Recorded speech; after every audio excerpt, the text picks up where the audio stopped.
84 বছর একসঙ্গে কাটিয়ে গিনেস ওয়ার্ল্ড রেকর্ডে নাম লিখিয়েছেন ব্রাজিলের ডিনো দম্পতি।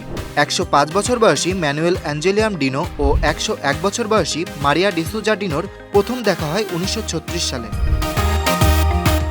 1940 সালে বিয়ের পিঁড়িতে বসেন তারা। বিয়ের সময় ম্যানুয়েলের বয়স ছিল 21, অন্যদিকে মারিয়ার বয়স ছিল 17 বছর। তবে শুরুতে এই সম্পর্কের বিরোধিতা করেছিলেন মারিয়ার মা, কিন্তু এতে মনোবল হারাননি ম্যানুয়েল। পারিবারিক সম্মতি পাওয়ার আশায় আপ্রাণ চেষ্টা চালিয়ে যান তিনি। বিয়েতে হবু শাশুড়ির সম্মতি পেতে একটি বাড়িও নির্মাণ করেন ম্যানুয়েল। 84 বছরের বৈবাহিক জীবনে এই দম্পতির 13 ছেলে মেয়ে এবং 100-রও বেশি নাতিপুতি রয়েছে। তবে এই দীর্ঘ ও সুখী দাম্পত্যের রহস্য নিয়ে প্রশ্নের জবাবে খুব সহজ একটা উত্তর দেন মারিয়া। বলেন, রহস্য তেমন কিছুই নয়, শুধুমাত্র ভালোবাসা।